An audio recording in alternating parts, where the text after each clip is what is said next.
सरदार जी पेशे से व्यापारी थे। शहर से दुकान की दूरी लगभग 9 किलोमीटर थी। एकदम वीराने में थी। शहर से दुकान तक पहुंचने का साधन कभी कभार ही मिलता था, तो अक्सर लिफ्ट मांगकर ही काम चलाना पड़ता था, और न मिले तो वाहेगुरु सिमरन के साथ पैदल ही चल देते। कैसे उजड़ वीराने में दुकान खोल ली है, पता नहीं किसकी सलाह थी। इससे भला तो चुंगी पर ही दुकान खोल लेता। लिफ्ट मांगते, साधन तलाशते सरदार जी रोज यही सोचा करते। धीरे धीरे कुछ जमा पूंजी इकट्ठा कर उन्होंने एक स्कूटर ले लिया, बिल्कुल नया चमचमाता स्कूटर। स्कूटर लेने के साथ ही उन्होंने एक प्रण लिया कि वो कभी किसी को लिफ्ट के लिए मना न करेंगे। आखिर वो जानते थे जब कोई लिफ्ट को मना करे तो कितनी शर्मिंदगी महसूस होती है। अब सरदार जी रोज अपने चमचमाते स्कूटर से दुकान जाते और रोज कोई न कोई उनके साथ जाता। लौटते समय भी कोई न कोई मिल ही जाता। एक रोज लौटते वक्त एक व्यक्ति परेशान सा लिफ्ट के लिए हाथ फैलाए था। अपनी आदत अनुसार सरदार जी ने स्कूटर रोक दिया। वह व्यक्ति पीछे बैठ गया। थोड़ा आगे चलते ही उस व्यक्ति ने बंदूक निकाल सरदार जी की पीठ पर लगा दिया और बोला, जितना रुपया है वो और ये स्कूटर मेरे हवाले करो। सरदार जी ने स्कूटर रोक दिया। पैसे तो पास में ज्यादा थे नहीं, पर प्राणों से प्यारा पाई पाई जोड़कर खरीदा स्कूटर तो था। स्कूटर की चाबी देते हुए सरदार जी बोले, एक विनती है आपसे।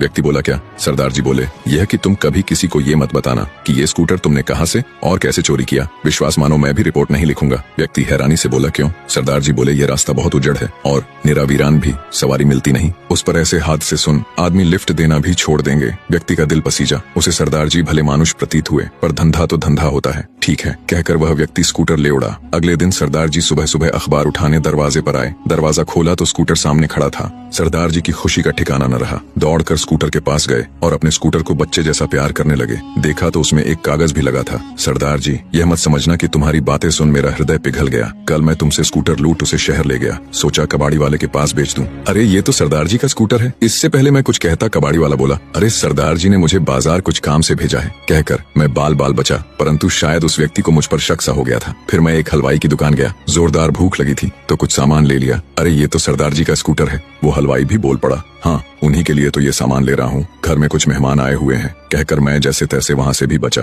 फिर मैंने सोचा शहर से बाहर जाकर कहीं इसे बेचता हूँ। शहर के नाके पर एक पुलिस वाले ने मुझे पकड़ लिया। कहाँ जा रहे हो और ये सरदार जी का स्कूटर तुम्हारे पास कैसे? वह मुझ पर गुर्राया। किसी तरह उससे भी बहाना बनाया। सरदार जी, तुम्हारा ये स्कूटर है या आधार कार्ड, सब इसे पहचानते हैं। आपकी अमानत मैं आपके हवाले कर रहा हूँ। इसे बेचने की न मुझ में शक्ति बची है न हौसला। आपको जो तकलीफ हुई उस बदले में स्कूटर का टैग फुल करा दिया है। पत्र पढ़ सरदार जी मुस्कुरा दिया।